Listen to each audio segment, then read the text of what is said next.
Noticentro 1, CMI. Buenas noches, bienvenidos a las noticias. Los siguientes son los 3 hechos más importantes de hoy en Colombia. El precio de la gasolina no subirá en octubre porque aún no ha sido definido el método para el pago de la compensación que el gobierno nacional acordó con los taxistas.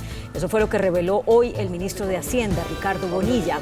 El ministro Bonilla aclaró, no obstante, que después de octubre el precio de la gasolina seguirá siendo incrementado hasta diciembre para lograr equilibrarlo con los estándares internacionales. Agregó que de 300.000 taxistas, solo cerca de 40.000 han hecho el respectivo registro para poder recibir la compensación económica por el aumento en los combustibles. Vamos a hablar más de esta noticia en nuestra emisión nacional a las 9 de la noche. La Corte Constitucional tumbó el decreto con el que el presidente de la República, Gustavo Petro, declaró la emergencia económica, social y ecológica en el departamento de La Guajira. La decisión advierte que las disposiciones relacionadas con el agua potable solo se crearán dentro de un año, pues ese componente tiene efectos diferidos. La Corte deberá evaluar cada uno de los decretos ley que profirió el gobierno en el marco de la emergencia. Ampliación de esta noticia en nuestra emisión nacional a las 9 de la noche. 122 municipios fueron declarados en alerta por incendios forestales. Más de 56.000 hectáreas han resultado afectadas por estos fenómenos. Las autoridades advirtieron que el fenómeno del Niño agravará la situación en varias regiones del país debido a la disminución de las lluvias. Hablaremos más de esta noticia en nuestra emisión nacional a las 9 de la noche. Las siguientes son las noticias más importantes del mundo hoy. Comienza juicio civil contra el expresidente Donald Trump y sus hijos por fraude en Nueva York. Estados Unidos certifica a Colombia en derechos humanos. Una húngara y un estadounidense son los nuevos Nobel de Medicina por los avances que permitieron crear las vacunas contra el COVID. Rey de España inicia ronda de consultas para definir si encarga al socialista Pedro Sánchez para que busque formar gobierno. Tragedia en Iglesia de México deja 11 muertos. Récord de muertes y suicidios en menores de edad en Estados Unidos por armas de fuego. Con Claudia Palacios y Margarita Ortega. Comenzó en Nueva York el juicio civil por fraude contra el expresidente Donald Trump y sus hijos. Trump se presentó en la corte. Agraviado y desafiante. De esa manera, el expresidente de Estados Unidos, Donald Trump, enfrentó un nuevo caso por fraude en la Gran Manzana. Trump es acusado de inflar el valor de sus activos en miles de millones de dólares para garantizar mejores condiciones de préstamos y seguros. Sin embargo, Trump comunicó después de esta jornada que el proceso había avanzado en el primer día a su favor. Well, I think that was very good. The last 5 minutes was outstanding because the judge essentially conceded that the statute of limitations that we won at the Court of Appeals is in effect. Therefore, about 80% of the case is over. De igual manera, el expresidente tildó a este espacio como una pérdida de tiempo y dijo que los demócratas son unos cazadores de brujas contra él. Por su parte, la fiscal general de Nueva York mencionó que Donald Trump y los demás acusados han cometido fraude persistente y repetido y arremetió contra él. My message is simple. No matter how powerful you are, no matter how much money you think you may have, no one is above the law. Esta demanda civil contra el expresidente no está relacionada con los otros 4 procesos penales que enfrenta Trump. Uno en Georgia por un caso de presunta injerencia en las elecciones 2020, otro en Nueva York, el proceso por los pagos irregulares que hizo durante la campaña 2016, otro en Florida por haberse llevado a su mansión en Mar-a-Lago papeles clasificados cuando dejó la Casa Blanca y por último uno en Washington. Colombia recibió una certificación del gobierno de Estados Unidos por su desempeño en la defensa de los derechos humanos. Estados Unidos certifica a Colombia en materia de derechos humanos y respalda la asignación de fondos para que el país siga fortaleciendo las competencias de su fuerza pública. Esta certificación es un requisito que exige el Congreso estadounidense para poder dar vía libre a la entrega del 20% de los recursos que cubrirán los programas destinados a fortalecer las Fuerzas Armadas. De acuerdo con la ley del Congreso, el país debe cumplir con 5 requisitos, entre ellos que la Jurisdicción Especial para la Paz y otras autoridades judiciales condenen a responsables de graves violaciones de derechos humanos, incluidos aquellos con responsabilidad de mando, la protección por parte del gobierno a los defensores de derechos humanos, activistas que sufran ataques y amenazas. En este caso, se trata de unos 7,6 millones de dólares, dado que la ayuda anual con destino a los militares es de 38 millones de dólares aproximadamente. La científica húngara y el investigador estadounidense que facilitaron con sus descubrimientos la creación de una nueva generación de vacunas, como la del COVID-19, fueron galardonados con el Premio Nobel de Medicina. Los científicos Katalin Karikó y Drew Weissman recibieron el Premio Nobel de Medicina 2023 por sus investigaciones que condujeron a las vacunas de ARN contra el COVID-19, lo que tuvo un impacto importante durante la pandemia. How to get a vaccine to function well, and COVID hit, and the vaccines were recognized for 95% efficacy, which was really a turning point in RNA therapeutics. Las vacunas basadas en ARN fabricadas por Pfizer, BioNTech y Moderna se utilizaron ampliamente en países de altos ingresos a partir del 2021, lo que ayudó a evitar innumerables muertes y enfermedades graves a causa del coronavirus. Esta tecnología muestra avances prometedores en la búsqueda de posibles vacunas contra el VIH y terapias contra el cáncer. Estados Unidos alcanzó cifras récord en los homicidios y suicidios con armas de fuego en niños y adolescentes. Los Centros para el Control y la Prevención de Enfermedades, CDC, entregaron cifras preocupantes en Estados Unidos. Según el informe, durante el 2021 se produjeron 2.279 homicidios con armas de fuego en niños y adolescentes de 1 a 18 años, el doble de las muertes registradas en una década antes. Los suicidios por arma de fuego también aumentaron un 11% desde el inicio de la pandemia de COVID-19 en el 2020. Sin embargo, no todos los niños corren el mismo nivel de riesgo. Los niños y adolescentes afro tienen más probabilidades de morir en incidentes relacionados con armas de fuego que los niños de otras razas. 17 de cada 100.000 niños afro murieron por un arma de fuego en el 2021, frente a aproximadamente 3 de cada 100.000 niños blancos o 1 de cada 100.000 niños asiáticos, según los datos del CDC. Las armas de fuego han sido la principal causa de muerte en niños y adolescentes desde el 2020. Según los datos del CDC, estos superando accidentes automovilísticos y el cáncer. Las muertes relacionadas con arma de fuego presentaron casi el 19% de las muertes infantiles en el 2021. El rey de España comenzó una nueva ronda de consultas de cara a que se pueda producir la investidura de un presidente del gobierno español.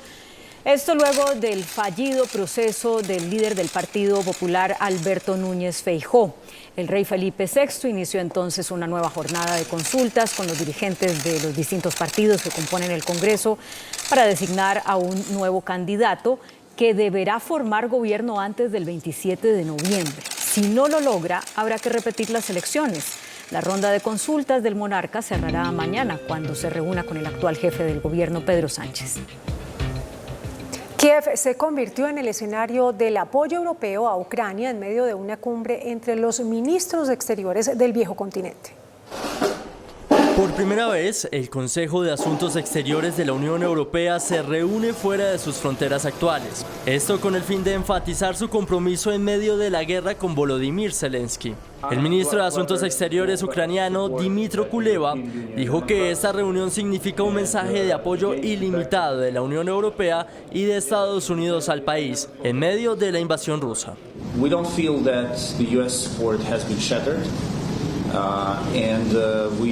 Because the United States understands that what is at stake in Ukraine is much bigger than just Ukraine.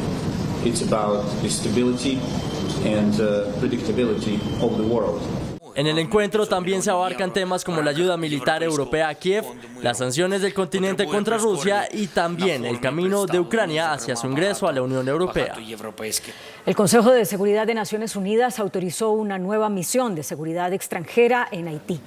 La decisión se toma un año después de que el país caribeño pidiera ayuda para luchar contra las pandillas que han invadido en gran medida Puerto Príncipe, la capital.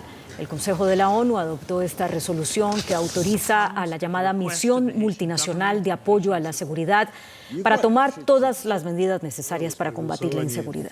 El senador republicano Doug Larsen del estado de Dakota del Norte falleció en un accidente aéreo mientras pilotaba la aeronave en la que viajaba con su esposa y sus 2 hijos. El senador Doug Laser, su esposa y sus 2 hijos murieron en un accidente aéreo mientras viajaban. Según autoridades, Laser estaba piloteando el avión cuando se estrelló. Los servicios de emergencia encontraron la aeronave en un área remota, en las afueras del Parque Nacional de Arches, cerca a la frontera con el estado de Colorado. Laser representó al Partido Republicano al Distrito 34 del estado, que incluye la ciudad de Mandan, en Dakota del Norte, y había estado en el Senado estatal desde el 2021. El gobierno de Estados Unidos seguirá abierto por lo menos hasta el 17 de noviembre.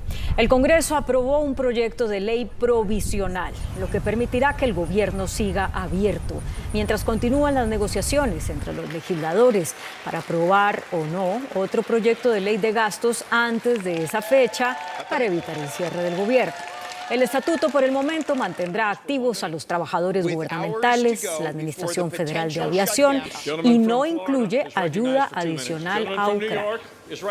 En la ciudad de Oxford, en Reino Unido, se registró una fuerte explosión. Según las autoridades, la emergencia se dio en el momento en el que un rayo impactó unos contenedores de gas en un depósito de una empresa de energía. La oficina meteorológica había emitido un aviso meteorológico amarillo por tormentas en el sector que aún se mantiene.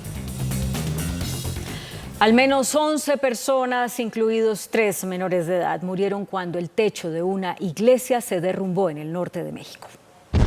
El colapso ocurrió cuando alrededor de 100 personas asistían a un bautizo. Las autoridades afirman que 59 personas resultaron heridas, al menos 2 de ellas de gravedad, y decenas quedaron atrapadas bajo los escombros.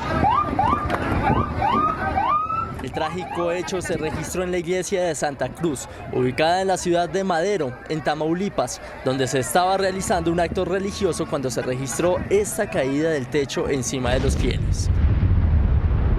Hasta el momento se desconocen las causas del percance mortal. Indonesia inaugura el tren más rápido del mundo, que alcanza a recorrer más de 300 kilómetros en menos de una hora. El presidente de Indonesia fue el encargado de dar inicio a la operación oficial del ferrocarril de alta velocidad Yakarta-Bandung, en la estación de Halim de Yakarta. En la ceremonia de lanzamiento, Widodo dijo que el HSR, con una velocidad de 350 kilómetros por hora, es el primer tren de alta velocidad en Indonesia y del suroeste asiático, lo que marca la modernización del modo de transporte del país. Anunció el nombre del HSR, Wush, inspirado en el sonido del tren, y declaró que Wush estaba listo para ser operado. La línea de alta velocidad, que abarca 142.3 kilómetros, recorre el mar y conecta la capital de Indonesia, Yakarta, y la cuarta ciudad más grande, Bandung. Es un proyecto emblemático que crea sinergias entre la iniciativa de la franja y la ruta propuesta por China, y es la estrategia global marítima Fulcrum de Indonesia. También es un proyecto distintivo de pragmática cooperación entre China e Indonesia. Es la primera vez que los sistemas ferroviarios, la tecnología y los componentes industriales chinos se utilizan plenamente en un proyecto de construcción de alta velocidad en el extranjero.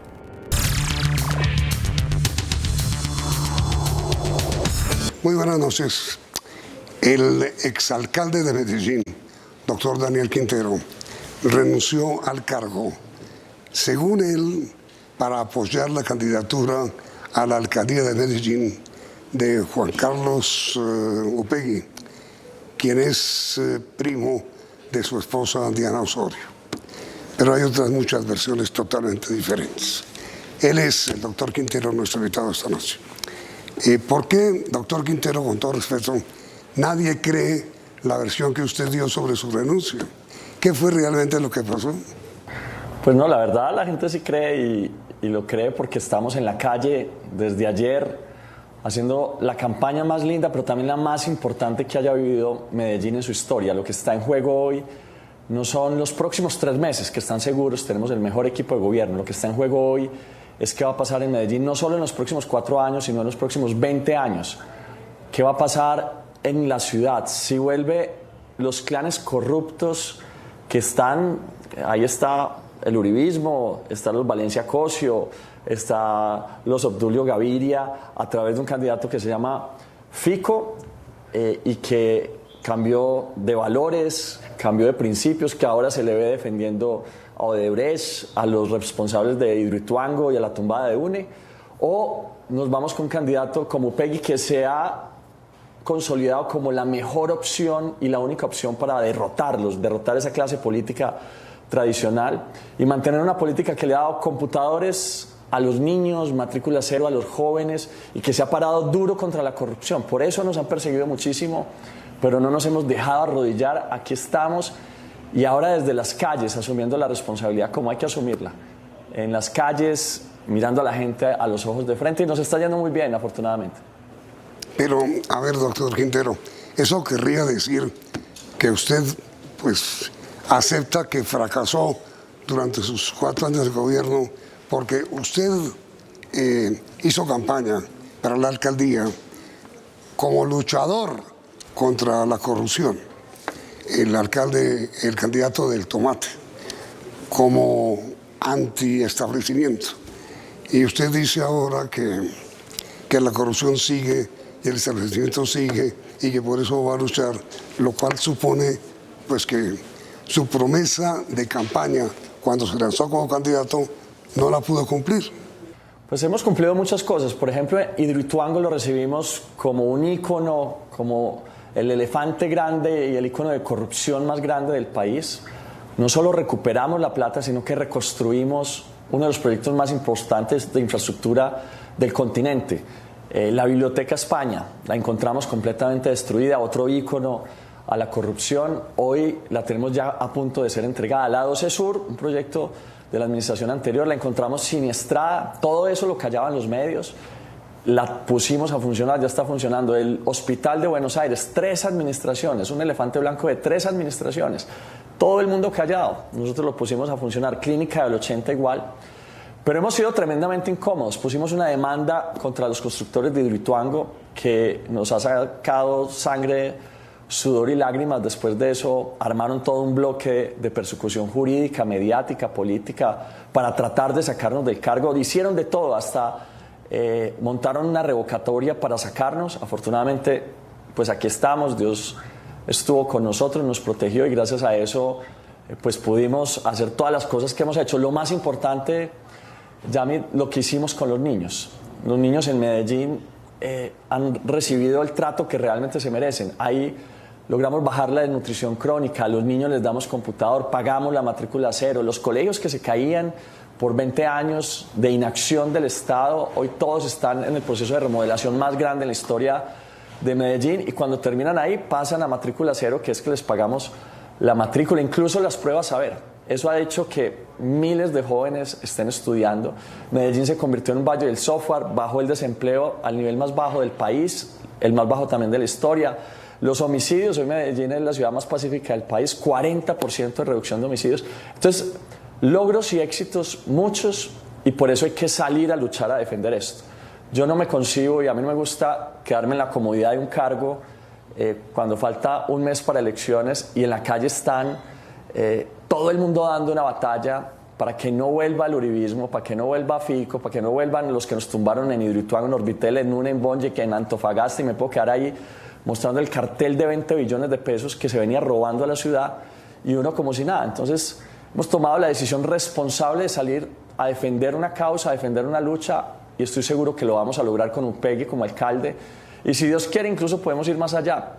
Esteban está planteando hacer lo mismo en los municipios de Antioquia. Tenemos 2.800 candidatos en todo el país desde Independientes, el movimiento nuestro con el que nos elegimos, que están aspirando en todo el país y que se han inspirado en lo que hemos hecho en Medellín y que ha permitido que Medellín hoy sea un referente no solo para Colombia, sino para América Latina. Nadie tiene duda, doctor Quintero, que la obra suya, lo que usted hizo frente a Hidroituango fue su gran victoria y su gran realización como alcalde de Medellín. Pero simultáneamente hay muchas críticas de parte de, digamos, de la élite empresarial antioqueña. Hay muchas críticas por su pelea con el gobernador Gaviria. Hay muchas críticas por su alejamiento, digamos, del establecimiento paisa. Es decir, cosas buenas cosas buenas como Hidroituango, que fue su gran victoria, su gran triunfo, y cosas malas como su pelea con la clase política.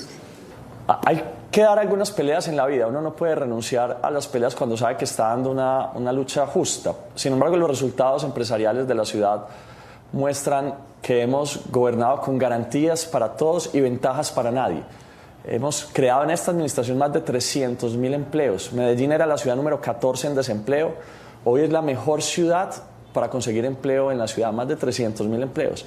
Y lo mismo en temas de tecnología. Medellín hoy ha creado 17.000 empleos solo en temas de tecnología. Se convirtió en un Valle del Software, distrito de ciencia, tecnología e innovación. Hay centros del Valle del Software, los niños tienen computador, están programando. El turismo disparado. Creamos una estrategia que se llama turismo inteligente, que hace que lleguen conciertos de alto calado de forma periódica a la ciudad.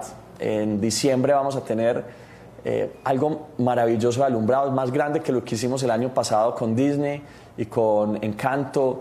Es una ciudad que se llenó de turismo permanente, es la tercera mejor ciudad para visitar en el planeta, no exagero. Según Time Out, Medellín es la tercera mejor ciudad para visitar en el planeta. Superamos evidentemente a Cartagena en turismo y al resto de las ciudades en ocupación hotelera, lo que muestra pues una política visionaria de desarrollo económico que se conecta con las tecnologías del futuro, que son las que están transformando todo.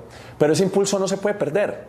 Cuando una ciudad le está yendo tan bien y que venía de unos retrocesos gigantes, el desempleo venía aumentando, los homicidios venían aumentando, la pobreza venía aumentando, llega un buen gobierno de jóvenes que le meten el dinamismo paisa a su ciudad, la sacan adelante y levantan los proyectos que estaban caídos, pues nos tenemos que preocupar cuando los políticos más tradicionales de siempre, Uribe al frente, José Obdulio Gaviria, Valencia Cosio, el clan de los Valencia Cosio, ahí metido también, y todos van haciendo campaña, utilizando todos sus poderes, están haciendo todo lo que está en sus manos para poder lograr el poder. Pues hay que salir a defender, y eso, pues mírenme la voz como la tengo. Hemos estado en la calle recibiendo el cariño de la gente, pero también entregando la información que va a permitir que ganemos este 21 de octubre con Juan Carlos Upegui como próximo alcalde de Medellín. Queremos ser la sorpresa electoral de estas elecciones y creemos que lo podemos lograr con el apoyo de la gente.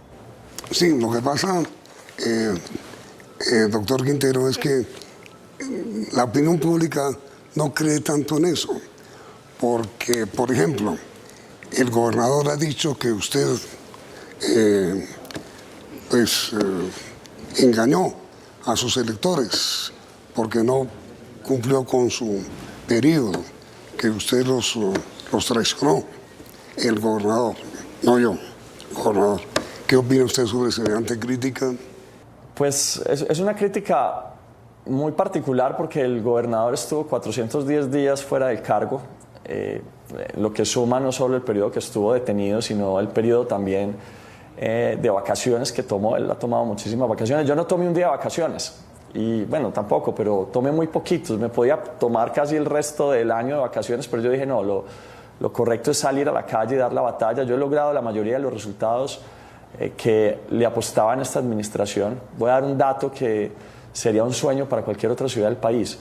Hidroituango, solo lo que ha funcionado hasta ahora, le va a dar a la ciudad casi $1 billón. Y ahorita en octubre empiezan a funcionar 2 turbinas más, duplica su capacidad. Eso va a permitir que los próximos 4 años la ciudad tenga unas transferencias de EPM que pueden significar cerca de $20 billones, las transferencias más grandes en la historia. Esa plata tiene que quedar en manos de la gente, que ha sido nuestra lucha y nuestra batalla, porque si no, ellos ya sabemos qué es lo que hacen con los recursos públicos, empiezan a comprar empresas raras en el exterior, la plata la mandan por allá y por allá eso nunca vuelve a aparecer. A eso se dedicaban, a comprar caro, a vender barato, a meternos los dedos en la boca, a tumbar. Ya mire, usted no sabe lo que le duele a un país a que lo tumben. Y esta gente nos tumbaba y nos tumbaba y nos tumbaba y nos tumbaba, mientras los niños no tenían computador, mientras los niños no tenían para la matrícula. Demostramos que con una administración eficiente, fiscalmente responsable, podíamos sacar a Medellín adelante y lo hemos hecho. Mire este dato en temas de deuda, por ejemplo. Mientras todas las ciudades, o la mayoría de las ciudades del país, aumentaron su deuda, Bogotá, por ejemplo, en más del 100%, Medellín, entre las ciudades principales, fue la única que redujo la deuda en medio de la pandemia. Es decir, ha sido un gobierno austero, es un gobierno juicioso con el gasto, pero muy eficiente. Estamos en este momento construyendo la tercera línea de metro de Medellín. ¿Cuántas ciudades quisieran tener una línea de metro? Empezamos ya a construir la tercera línea, ya nos van a entregar los planos de la cuarta línea de metro que va a conectar 4 ciudades del área metropolitana y va a tener recorridos subterráneos y que va a seguir pues potenciando a Medellín. Entregamos un metrocable, estamos diseñando 5 más. Es que cuando las cosas se hacen con amor, no importa si pandemias, estallidos sociales, lluvias de 3 años, uno saca las cosas adelante. Eso es lo que hemos hecho y con Upegui estoy seguro que vamos a hacer más, porque él es sin duda no solo la única alternativa para derrotar a la clase política de siempre, sino la mejor alternativa. Es un hombre brillante que conozco de tiempo atrás, que se hizo a pulso y que esta campaña, hay que decir, yo no le ayudé en lo absoluto, ganó las consultas él mismo, enfrentó a 15 candidatos ahorita en esta recta final y se ubicó en el segundo lugar, se distanció lo suficiente y hoy es la mejor alternativa para ganar. Sería una sorpresa que ganara, obviamente, enfrentando a un ex candidato presidencial, pero ese ex candidato presidencial cambió. Antes era una persona alternativa que luchaba incluso por las mismas cosas de nosotros. Cambió de principios, cambió de amigos y como él cambió, la gente lo está cambiando. En los barrios están votando Upegui y Dios quiera ganemos estas elecciones, que así sea. Ahora mira, doctor Quintero, nadie duda, según las encuestas, pues, que el próximo alcalde de Medellín será el doctor Federico Gutiérrez. Las encuestas lo muestran pues como prácticamente imbatible. ¿Qué sentido tiene que usted anuncie apoyo por el doctor Upegui cuando ninguna encuesta le da ningún tipo de favorabilidad?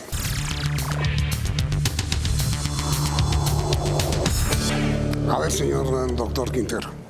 Pues la respuesta es muy sencilla, porque nosotros hacemos las cosas de corazón, no estamos haciendo tantos cálculos políticos como suelen hacer los políticos, hacemos las cosas porque creemos que es lo correcto, que es la batalla y la lucha correcta. Estamos defendiendo las causas verdaderas para defender a la ciudad. Ahora, las encuestas en Medellín las manipulan mucho. En Bogotá medio aciertan, en otras ciudades medio aciertan. Lo de Medellín es una cosa sorprendente. En las elecciones pasadas decían que yo iba a perder de forma terrible. No hubo una sola encuesta, es que hay que tratar de buscar una sola encuesta que dijera que nosotros íbamos a ganar, no ocurrió, y en cambio pues ganamos con la mayor votación en la historia.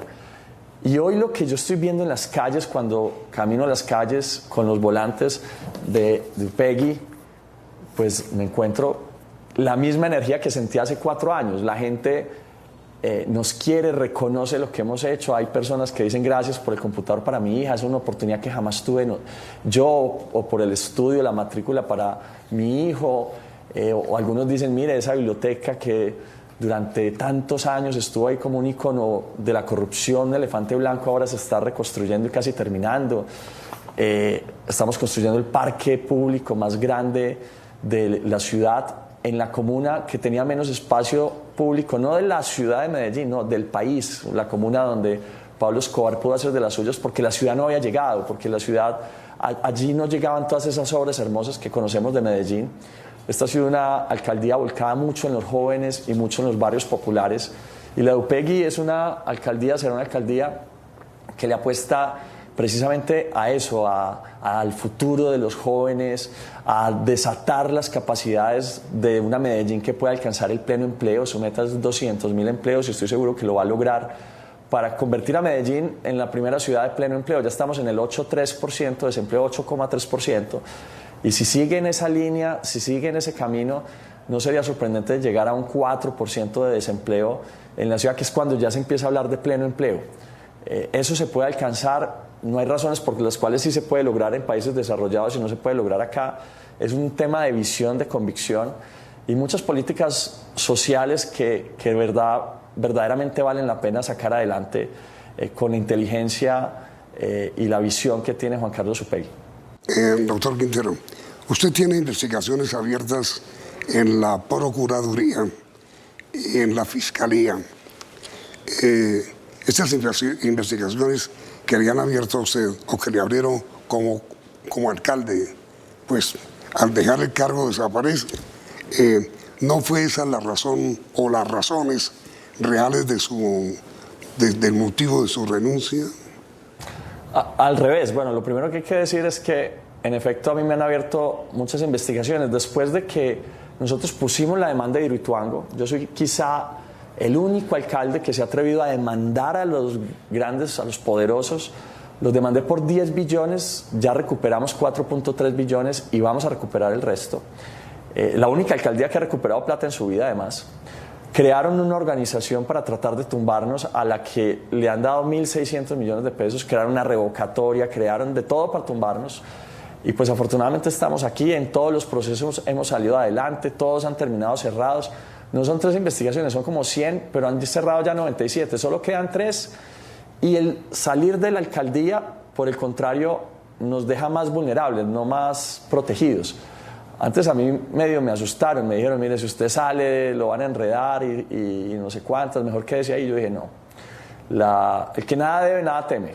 Y hemos llegado aquí porque lo hemos hecho bien y la única forma de que nos enreden a nosotros es con montaje y pues Dios quiera eso no pase, pero hasta ahora hemos salido avantes en todos los procesos. Los que sí han salido mal son ellos. Nosotros podemos contar que de ellos ya hay varios en la cárcel, están condenados muchos y vamos a seguir para adelante. Sí, desde cuando usted hizo el famoso gesto aquel de en primera, ¿recuerda? Cuando iba conduciendo un vehículo y movió la palanca en primera, en una clarísima referencia de apoyo al presidente Petro. ¿Usted sigue siendo petrista? Yo soy un ciudadano que ama Colombia y quiero que le vaya bien al presidente de la República. Si el presidente de la República le va bien a todos los colombianos. Yo veo en muchas de sus propuestas cosas que podrían salir bien si nos sentamos a construirlas de forma conjunta. Una reforma pensional que mejore las pensiones de la gente y en especial de muchas personas mayores. Hay personas mayores de 60 años que no lograron cotizar, no por perezosos, han trabajado más que cualquiera de nosotros toda la vida, pero ellos tuvieron que huir de sus campos, llegaron a ciudades donde no consiguieron empleo, les tocó volverse vendedores ambulantes y pues no pudieron cotizar. Hoy, si no hacemos algo por ellos, se van a convertir en habitantes de calle. Ese es un fenómeno que viene creciendo a toda velocidad y está asociado precisamente a muchas personas que están cayendo en ese abismo de la pobreza extrema.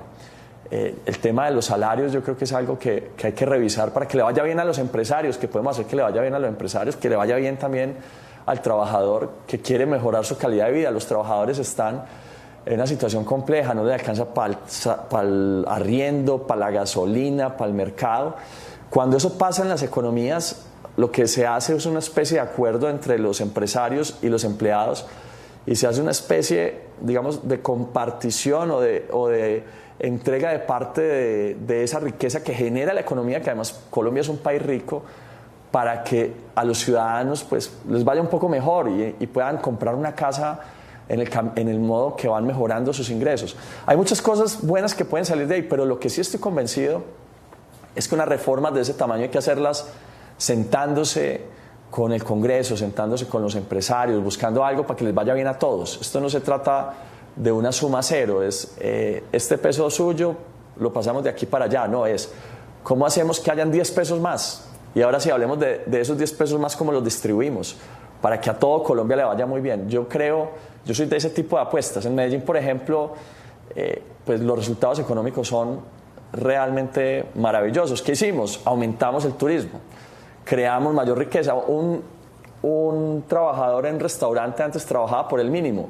Ahora muchos de ellos por 1,5 millones, 2 millones no le aceptan a alguien que tiene un restaurante.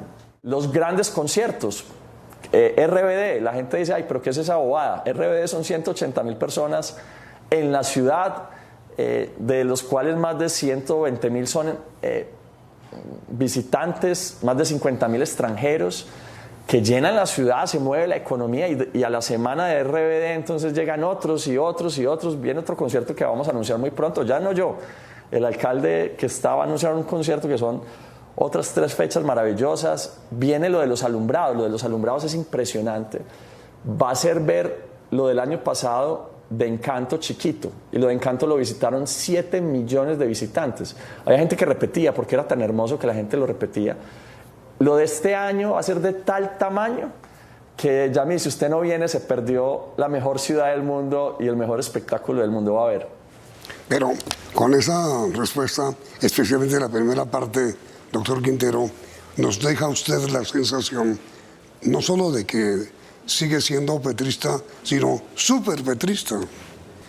No, yo soy enamorado de Colombia y siempre quiero que le vaya bien a los presidentes. Mire, a pesar de las diferencias con Duque, yo trabajé con Duque. Sacamos adelante temas de la pandemia. Sacamos adelante la 3ª línea del metro para Medellín. Eso no quiere decir que no tuviéramos diferencias profundas, nos vivíamos agarrados en otros temas. Hoy todavía tenemos diferencias en muchos temas.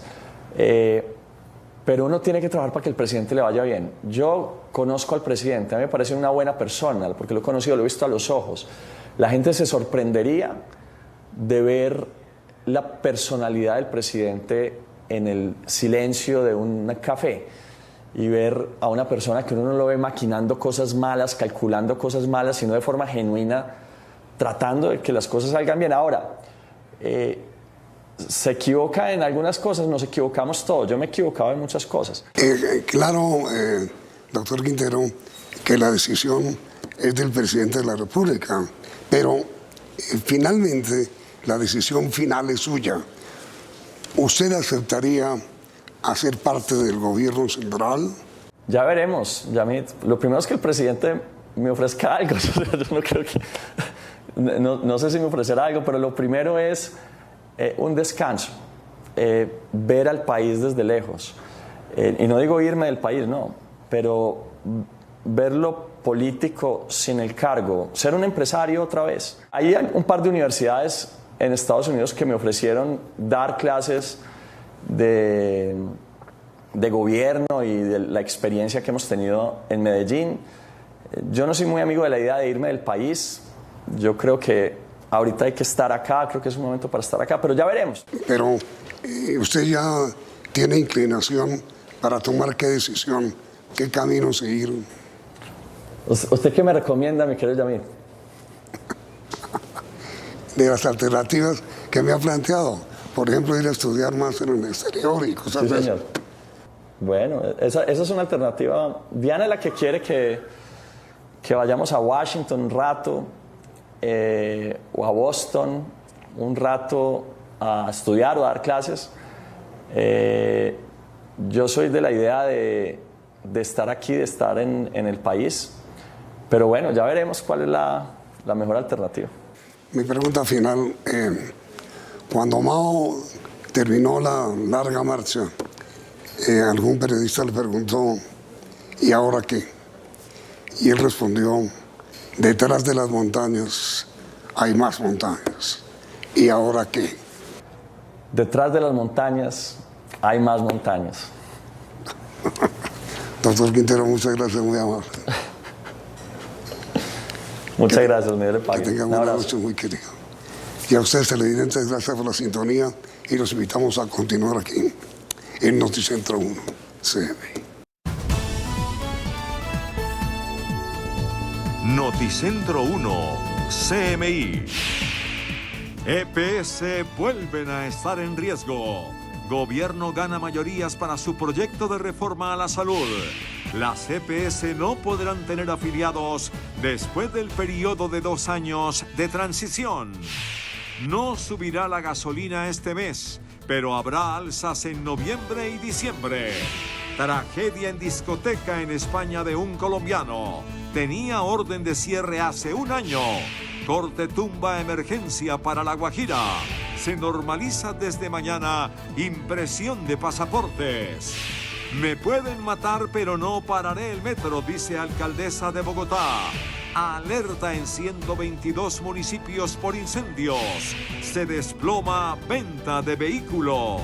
Con Claudia Palacios y Margarita Ortega. Iniciamos nuestra segunda hora de noticias. El gobierno ganó mayorías en la Comisión Accidental de Reforma a la Salud. El proyecto se irá a votación en la plenaria de la Cámara, manteniendo las bases presentadas, entre las que está que las EPS no manejen la contratación y por ende que no tengan personas afiliadas cuando termine el proceso de transición. El informe final de la Comisión Accidental se presentará mañana en la Cámara de Representantes. Oposición y partidos de gobierno aseguran que sí se registrarán modificaciones, pero no se tocarán las bases del proyecto, debido a que hay 3 puntos en los que no se logró un acuerdo total. Uno de ellos es la función de las EPS que se transformarán en gestoras. Otro, el periodo de transición que se mantiene de 2 años y el manejo total de recursos por parte de la ADRES. No, ellas no tendrán afiliados porque ellas no van a manejar contratación. Ellas van a tener una población asignada, pero los usuarios van a estar adscritos a un centro de atención primaria en salud. La reforma sigue siendo la misma y sentimos que nos están arriesgando o mejor dicho, están condenando a los colombianos a un costoso e ineficiente monopolio estatal. Es ampliar el tiempo de transición para que no sean solamente 2 años, sino que se contemplen alrededor de 4 años. Los 23 congresistas que hacen parte de la comisión aseguran que el gobierno ganó mayorías en medio de las discusiones adicionales, lo que le da una garantía de que el proyecto sea aprobado en plenaria de Cámara y pase a Senado. Congresista, ¿cree usted que hoy el gobierno con este proyecto tiene las mayorías para pasar en Cámara de Representantes el proyecto? Yo creo que las tenía desde antes. Hay personas congresistas de la comisión que dicen vamos a dejar constancia de nuestro disenso, pero con las mayorías se ha logrado consenso. Desde el pacto histórico calificaron la comisión como una oportunidad donde se atendió el llamado del presidente de la República al gran acuerdo nacional. El precio de la gasolina no subirá en octubre porque aún no ha sido definido el método para el pago de la compensación que el gobierno nacional acordó con los taxistas. Esto lo reveló hoy el ministro de Hacienda, Ricardo Bonilla. El ministro de Hacienda, Ricardo Bonilla, es claro en afirmar que la congelación del precio de la gasolina solamente es por octubre. Estamos terminando de diseñar el mecanismo de implementación de la compensación a los taxistas y nos encontramos con 2 tipos de dificultades el día de hoy. La primera, los taxistas no se han inscrito. Hay un universo de 300.000 taxistas y se han inscrito menos de 40.000. O sea, no sabemos todavía a quién se le daría la compensación. Dice que al precio de la gasolina le faltan incrementos mensuales para que se equilibre con el precio internacional. Todavía le faltan 2-3 alzas y las vamos a seguir haciendo. Lo que queremos es dejar claro todo el proceso de implementación de la compensación a los taxistas. Terminado el incremento de la gasolina, comienza el del diésel en 2024. Por supuesto, el del diésel, hoy tenemos una diferencia de precios de casi 8.000 pesos entre el precio internacional y el precio nacional. El ministro de Hacienda también expresó su preocupación por el aumento en la mora del crédito de consumo. Nos sigue preocupando que las tasas de interés en el país siguen siendo altas, que hay necesidad de generar un proceso de recuperación de la economía. Ya la economía está suficientemente enfriada, ya no hay más que enfriar. Eso es una buena decisión de la Junta del Banco, no vamos a enfriar más, pero se difirió al mes de octubre la decisión de comenzar a bajar tasas. De acuerdo con el ministro Bonilla, la temporada decembrina es buena oportunidad para la reactivación económica. El presidente de la Federación de Distribuidores Minoristas de Combustibles, Ángel Rodrigo Roncancio, pidió al gobierno congelar los precios de los combustibles por lo menos hasta diciembre de este año. Después de 12 meses de incrementos, el gobierno nacional decidió congelar los precios de la gasolina para el mes de octubre. Las ventas han caído hasta en un 14% y por eso Fedispetrol hace un llamado al gobierno para que se mantenga la medida hasta diciembre. Ojalá se mantenga y ojalá fuera hasta diciembre y enero. ¿Para qué? Para que haya cómo la canasta familiar mejore y nos ayude para que haya más adquisición.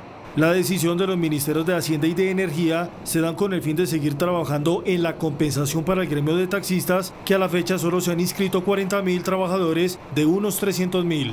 Sería un gran alivio para los taxistas, por ejemplo en Bogotá, y para nosotros los dueños de estaciones de servicio, que son dos modalidades en este momento de negocio. El ACPM también se mantendrá congelado. Por su parte, los taxistas prefieren que se congele el precio de los combustibles debido a que consideran engorrosos los trámites para reclamar la compensación por el aumento del precio de los combustibles. Solo 38.000 taxistas actualizaron sus datos en el RUT de 250.000 en total, un requisito fundamental para recibir la compensación prometida por el gobierno debido a las afectaciones que registra el gremio por el aumento mensual en el valor de la gasolina. Sí, estamos de acuerdo con la decisión del gobierno ahorita de congelar el precio por el mes de octubre. Sí, claro, mal que bien, pues es como una mejor solución, porque con esto de los bonos, de la cantidad de trámites que el gobierno está colocando, pues tanto ellos como nosotros estamos muy embolatados. El próximo miércoles se reunirá nuevamente con el Ministerio de Transporte para escuchar nuevas propuestas. No es solo gasolina, hay muchos más. Está ilegalidad, está seguridad social. El primer giro a los taxistas debía realizarse el pasado 30 de septiembre.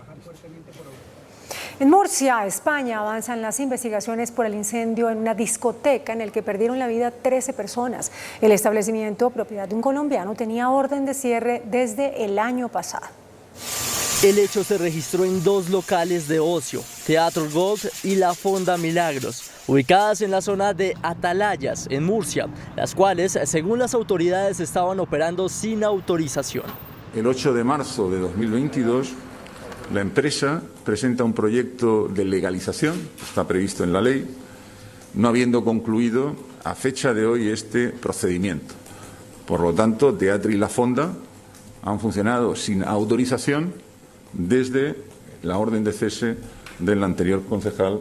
Por su parte, los investigadores no han podido trabajar bien en el interior de la estructura debido al intenso calor y al riesgo de colapso.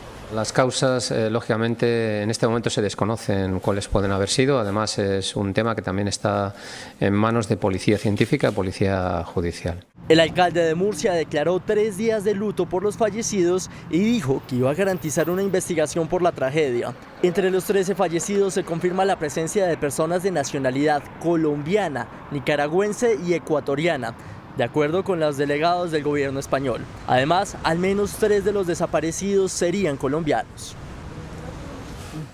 La Sala Plena de la Corte Constitucional tumbó el decreto con el que el presidente de la República, Gustavo Petro, declaró la emergencia económica, social y ecológica en La Guajira. La Corte declaró inconstitucional el decreto con el que el presidente Petro declaró una emergencia por 30 días en La Guajira. Decretar la emergencia económica y social porque se avecina una calamidad pública, porque todas las probabilidades de los modelos climáticos que las instituciones dedicadas a ese menester nos están anunciando con cada vez mayores probabilidades la cercanía de una sequía que antes nunca se había visto en La Guajira. La Corte aún no divulga oficialmente el motivo por el que tumbó la emergencia, pero este medio estableció que los magistrados consideraron que el gobierno podía usar mecanismos ordinarios para conjurar la crisis.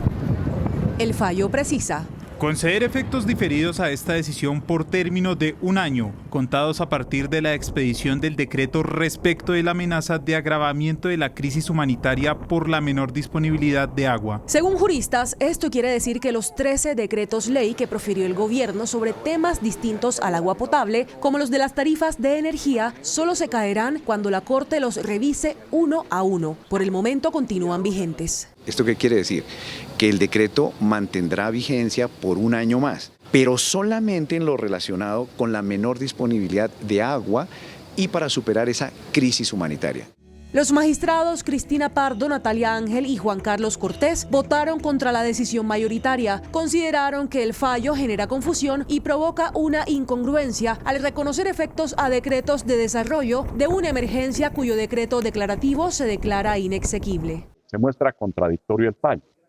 Por una parte declara la inexequibilidad de la declaratoria del estado de emergencia en La Guajira y por otra parte la sentencia dice que prorroga lo relativo al agua durante un año más, con lo cual le da razón al gobierno y además entiende que sí había que tomar medidas a ese respecto y con urgencia. Los ministros del Interior y de Justicia, Luis Fernando Velasco y Néstor Osuna, expresaron su satisfacción porque la Corte Constitucional haya diferido en un año los efectos sobre la inexequibilidad de la emergencia económica y social para La Guajira. La inexequibilidad de la emergencia económica, social y ecológica decretada por el gobierno Petro, declarada por la Corte Constitucional para La Guajira, fue recibida en tono agridulce por el gobierno nacional. El ministro del Interior dijo que lo fundamental del fallo de la Corte es que le da tiempo al gobierno de adecuar con leyes ordinarias y un plazo de un año en tema de agua para atender la emergencia humanitaria de la Alta Guajira. Nos dan un año para utilizar los instrumentos que hemos planteado en los decretos de emergencia y al cabo del año tenemos que tener listas las leyes que mantengan una acción continuada sobre La Guajira. En ese mismo sentido se pronunció el ministro de Justicia, Néstor Osuna. Ya se creó el Instituto de Aguas de La Guajira, ya está comenzando a construir, digamos, las redes de acueducto que pueden resolver ya de modo definitivo el problema de agua. Ahora el gobierno preparará el paquete de medidas que irán al Congreso de la República en trámite ordinario. Y la directora del Instituto Colombiano de Bienestar Familiar, Astrid Cáceres, indicó que el gobierno tomará medidas ordinarias para seguir atendiendo la situación de La Guajira.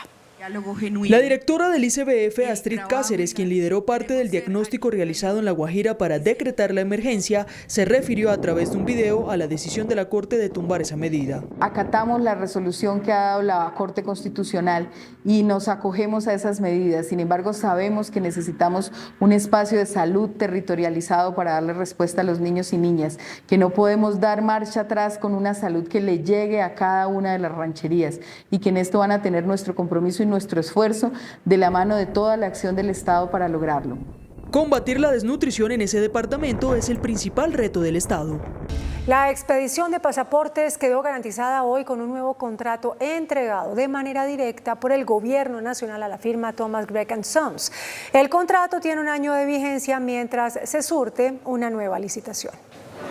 La empresa Thomas Gregg & Sons lleva más de 3 lustros, 15 años, haciendo los pasaportes en Colombia. Hoy, las filas eran interminables en todas las oficinas del Ministerio de Relaciones Exteriores que se encarga de este trámite. ¿Por qué? Porque hoy se vencía el contrato precisamente con esa firma. No, una tortura completa yo y mucha gente colada también. El gobierno declaró desierta la licitación por 600.000 millones de pesos para renovar por 4 años. Sin embargo, acudiendo a la figura de la urgencia manifiesta, es decir, que el gobierno puede contratar a dedo, le fue prorrogado por un año más, en términos jurídicos aún por establecer, la expedición de estos documentos de identificación a los colombianos ante el mundo por 150.000 millones de pesos aproximadamente. La organización Human Rights Watch criticó la terna presentada por el presidente de la República, Gustavo Petro, para la elección de un magistrado de la Corte Constitucional. La directora para las Américas de la ONG, Juanita Gubertus, cuestionó que los 3 nominados para la terna de la Corte Constitucional estén relacionados con el gobierno. Nos preocupa la terna para la Corte Constitucional presentada por el presidente Gustavo Petro. Los 3 han sido funcionarios de su gobierno y por tanto tienen poca independencia. Además tienen escasa experiencia constitucional. Esto empaña la excelente terna para fiscal. Y es que el presidente Petro presentó este lunes la terna para el reemplazo de Linares como magistrado, quien sale en el mes de diciembre. Entre los funcionarios activos del gobierno está Gerardo Vega, actual director de la Agencia Nacional de Tierra, y Vladimir Fernández, actual secretario jurídico de Presidencia. La tercera nominada fue Cielo Rusinque, exdirectora del Departamento Nacional de Planeación.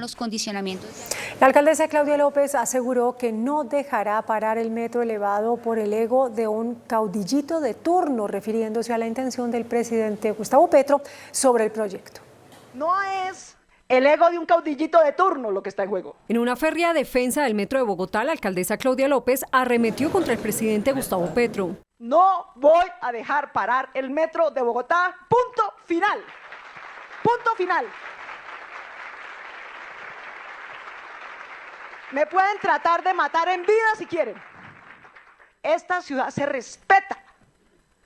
Es la vida de los bogotanos. Es el tiempo de los bogotanos. No es el ego de un caudillito de turno lo que está en juego. La mandataria aseguró que ha sido atacada en diferentes oportunidades por defender la primera línea elevada que el gobierno quiere modificar, como la apertura de investigación que anunció la Procuraduría. Nunca en mi vida me hagan difamado ni acosado tanto que por defender el metro de Bogotá. Nunca. Y a mí me han amenazado corruptos de calibre, guerrilleros armados hasta los dientes y paramilitares amarrados hasta los dientes. Además, cuestionó que el presidente intente gestionar los cambios en la primera línea con el gobierno chino cuando Bogotá fue la que suscribió el contrato. Si quieren dar una discusión, esa decisión la van a tomar los bogotanos en las urnas el 29 de octubre, no una encerrona en China a espaldas de los bogotanos. A través de su cuenta en X, la embajada china desmintió algunas versiones de medios de comunicación sobre el supuesto desinterés del presidente chino de hablar sobre el metro de Bogotá. Las autoridades pusieron en alerta 122 municipios por riesgo de incendios forestales. Los incendios forestales tienen en alerta a 122 municipios del país. Hemos tenido una disminución en el régimen general de la precipitación sobre los altiplanos cundiboyacense y algunos de los departamentos de Tolima y Huila, en los cuales favorece también la formación de incendios forestales. El fenómeno del Niño complica la situación en dos panoramas. El primero, el de los incendios forestales debido a las altas temperaturas en algunas regiones. Sin embargo, en otras se registran deslizamientos de tierra por aumento en lluvias. La condición de precipitaciones sobre los departamentos del Chocó, el litoral del Cauca, Valle del Cauca, ha generado también un ruido con respecto a este tema. Tenemos 306 municipios con alerta por deslizamientos de tierra. 56.447 hectáreas de cobertura vegetal, que equivalen a sumar las áreas de Medellín y Barranquilla, resultaron afectadas por los incendios. Un voraz incendio consume un sector de los cerros en Cali. Los bomberos atienden a esta hora la emergencia. Las llamas nuevamente hacen parte del panorama en Santiago de Cali. A esta hora, un nuevo incendio forestal consume el sector de Pilas del Cabuyal en el oeste de la ciudad. Las instituciones competentes adelantan una sala de crisis para atender la emergencia. Se activó la estrategia de respuesta a emergencias por parte de la Alcaldía de Cali en cabeza de la Secretaría de Gestión del Riesgo y se ha coordinado con los organismos de socorro como Defensa Civil, Cruz Roja, Policía Nacional, Seguridad y Justicia. La conflagración, que está siendo atendida por 70 unidades del Cuerpo de Bomberos Voluntarios de Santiago de Cali, habría sido causada una vez más por personas malintencionadas. Estamos recaudando material probatorio y vamos a ver si podemos hacer las capturas, pero el responsable de este incendio que se generó el día de hoy va a responder ante la justicia colombiana por lo que ha hecho. La conflagración hasta el momento no amenaza viviendas ni vidas humanas y se desconoce la cantidad de hectáreas que se han visto afectadas por este nuevo incendio forestal. El Cuerpo de Bomberos pide apoyo del Bambi Bucket para atender esta emergencia. Se agrava la emergencia por el cierre de la vía entre Bucaramanga y Barrancabermeja por los derrumbes y el daño en la capa asfáltica de la carretera. Alzas del 30 y 40% en pasajes e incremento en tiempo del recorrido para el transporte de carga con destino al Magdalena Medio deja el cierre total de la vía Bucaramanga-Barranca-Bermeja tras el extraño hundimiento de más de 100 metros de carretera. Para nuestros bolsillos se afecta porque se deja recibir el producido, ¿no? Y para el dueño del vehículo. Entonces son 100.000, 80.000 pesos diarios que se dejan de recibir. La inestabilidad del terreno frena el arranque de la remoción de más de 500.000 pies cúbicos de tierra que se deslizaron de la montaña. La comunidad culpa a la concesión vial y esta afirma se trata de una falla geológica. No es una falla geológica, no lo es. Y ellos lo quieren hacer como una falla geológica. Lo que pasa fue que la vía se les vino, la que ellos están haciendo. Es un coluvión, son bloques rocosos inestables que generalmente están ubicados en zonas de alta pendiente, que generaron un movimiento en masa y a su vez generaron pérdida de bancada completa en un total de 112 metros lineales. La zona fue declarada en máxima alerta. 60 familias han sido evacuadas a hoteles y albergues y se pide ayuda al ejército para reforzar la seguridad en el sitio de la emergencia. Envía recomienda como ruta alterna tomar la vía Bucaramanga, Río Negro, Playón, La Esperanza, San Alberto, Sabana de Torres, La Gómez, La Lizama, Barranca Bermeja. En Envigado, Antioquia, murió un niño de 3 años cuando parte del techo del centro infantil donde permanecía se desplomó. Según la investigación, el cielo falso de este hogar infantil colapsó y cayó sobre varios niños.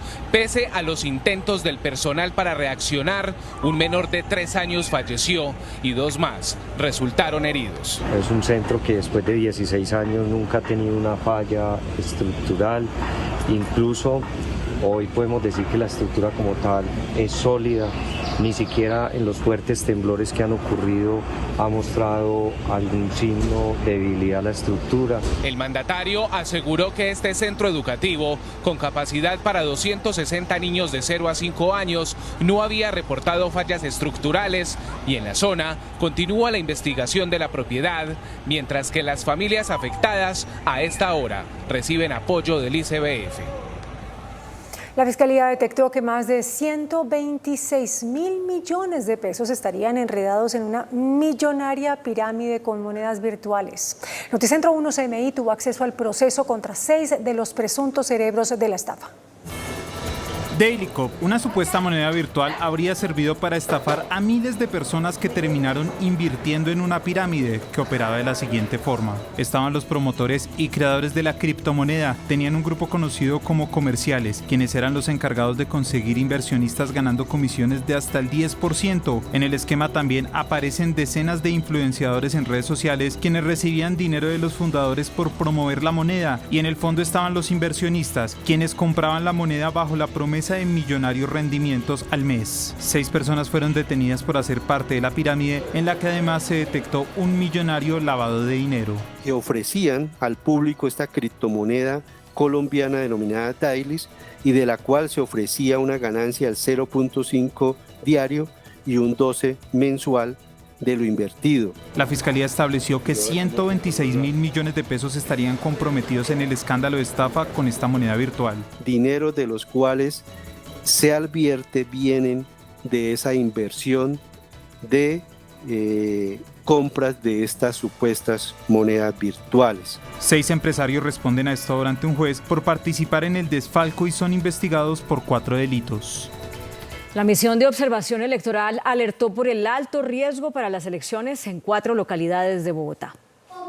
De acuerdo con la misión de observación electoral, la capital colombiana tiene 13 puestos de votación con riesgo extremo. Las localidades donde no hemos encontrado mayores hechos de violencia se concentran en Ciudad Bolívar y Suba. Hace unas semanas atrás, en la ciudad hemos encontrado panfletos y carteles, especialmente de las Águilas Negras en Ciudad Bolívar y en Suba, con amenazas a una de las campañas electorales en la ciudad, y por supuesto eso se lo comunicamos a las autoridades en su momento. Desde la MOE además hicieron un llamado al gobierno. Nosotros hicimos un llamado pidiéndole al señor presidente, a las comunicaciones de la Presidencia de la República, que vigile muy bien y que tenga mucho cuidado en la forma como se elaboran estos mensajes para evitar que estos puedan ser interpretados como participación en política, no solamente de la Presidencia de la República, sino de otros funcionarios públicos.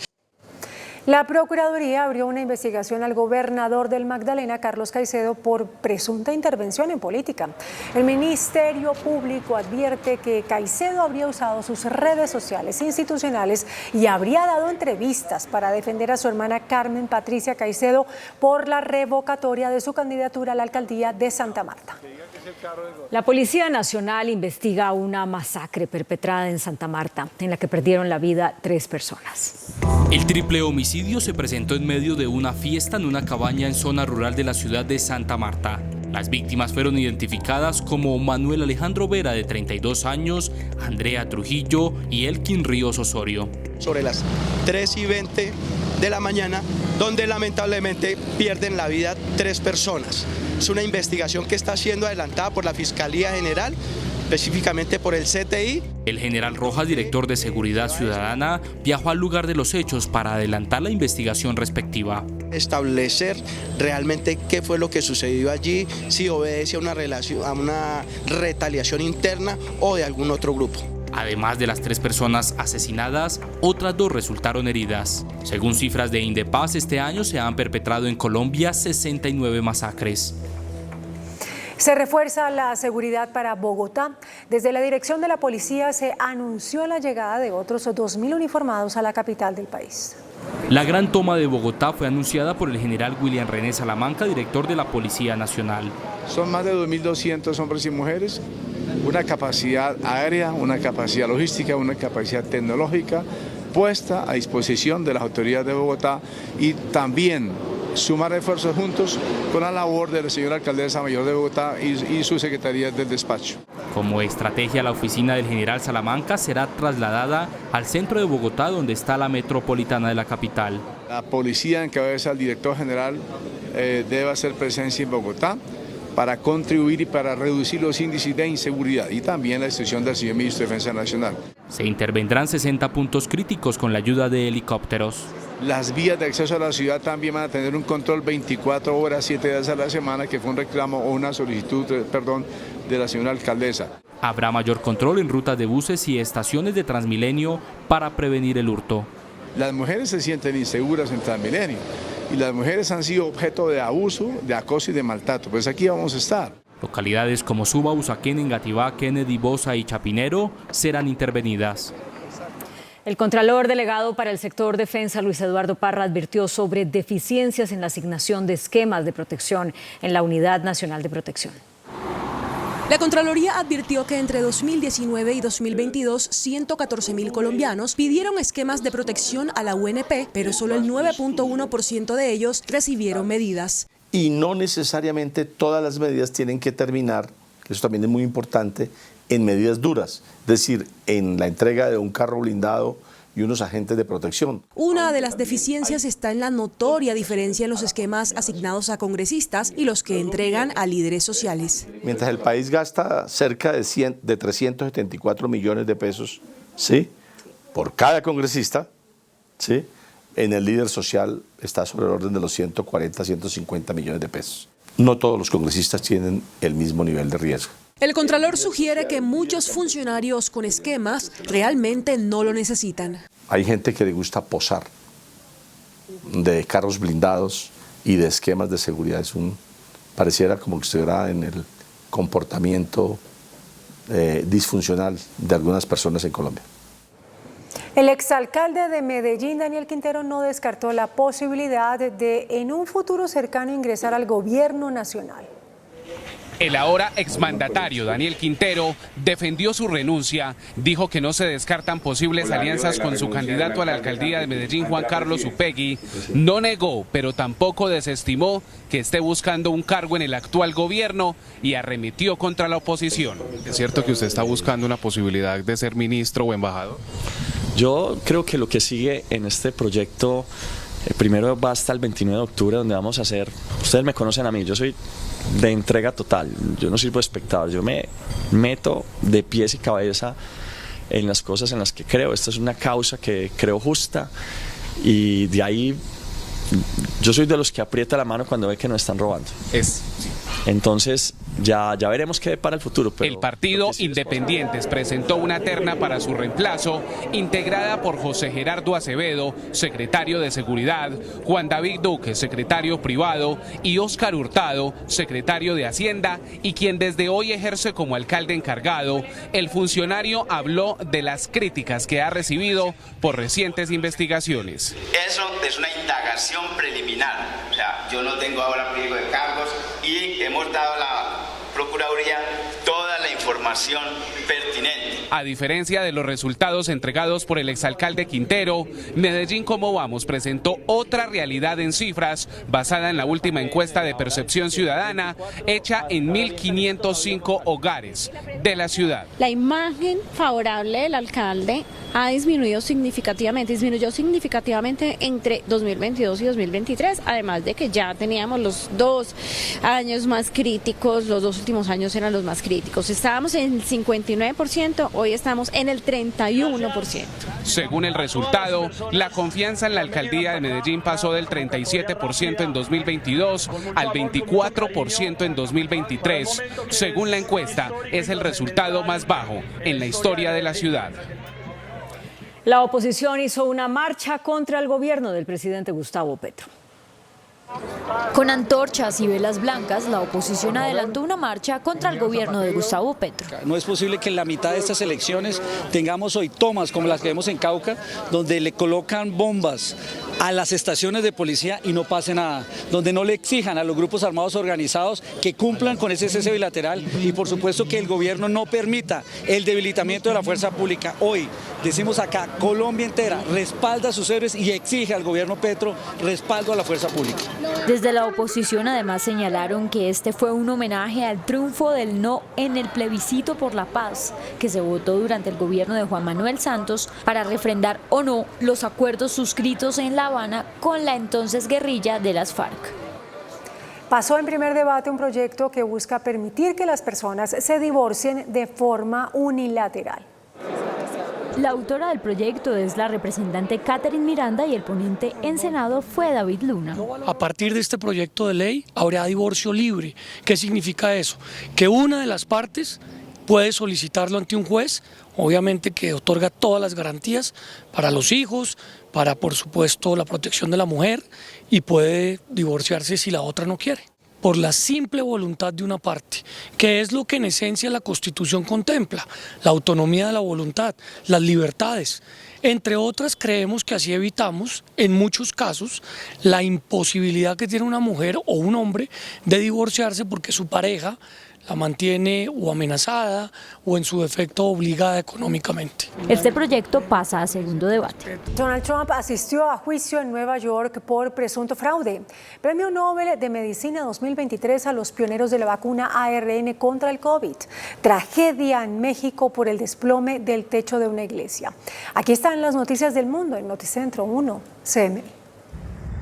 Donald Trump participó en el juicio de una demanda en Nueva York que le acusa de inflar el valor de sus activos en miles de millones de dólares para garantizar mejores condiciones de préstamos y seguros.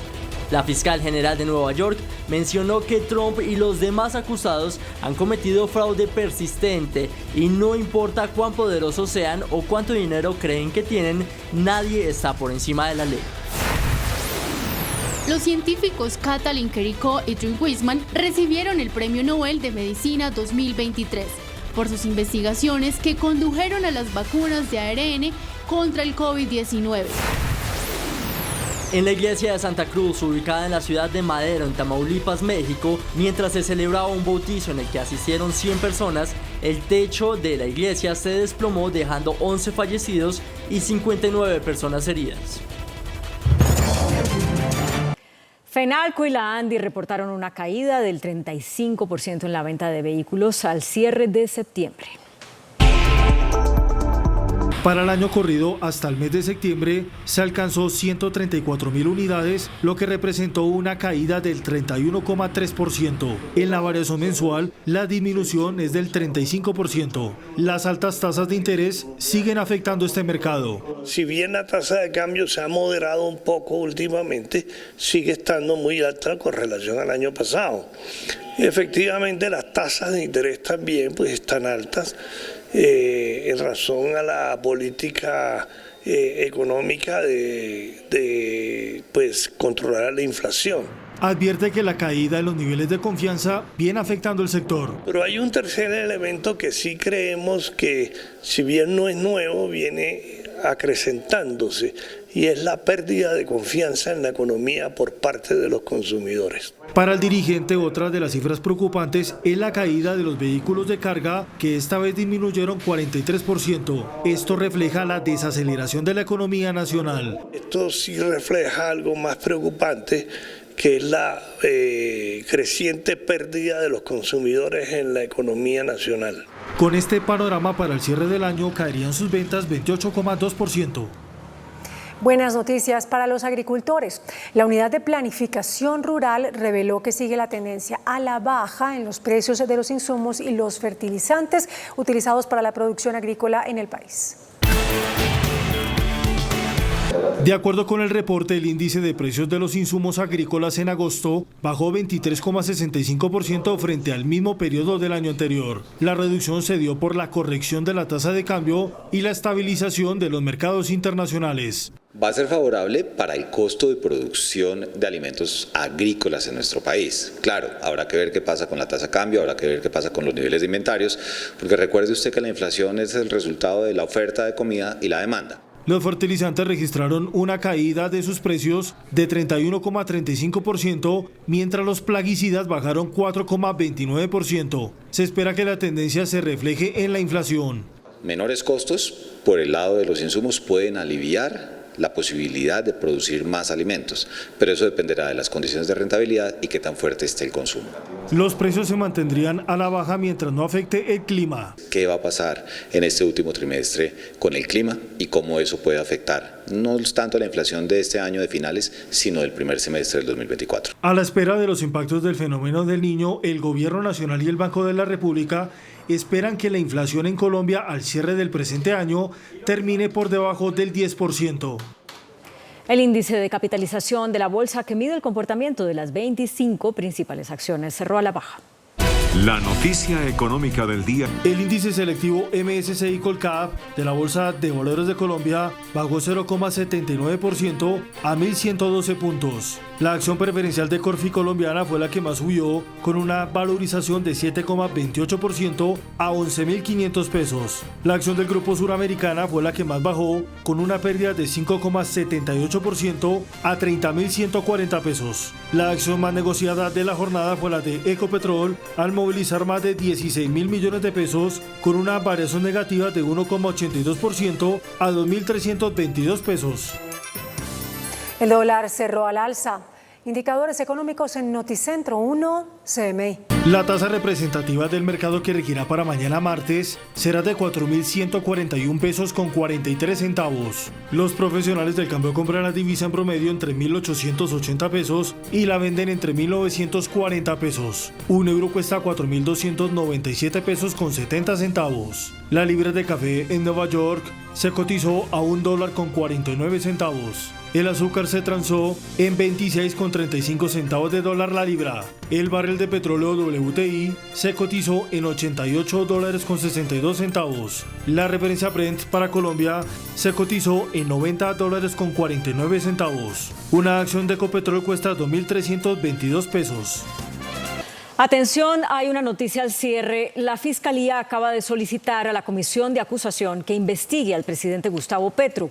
La petición se da debido al proceso contra Nicolás Petro, quien en un interrogatorio habló sobre una supuesta violación de los topes de campaña de su padre. La petición también fue enviada al Consejo Nacional Electoral. Hasta aquí Noticentro 1, CMI.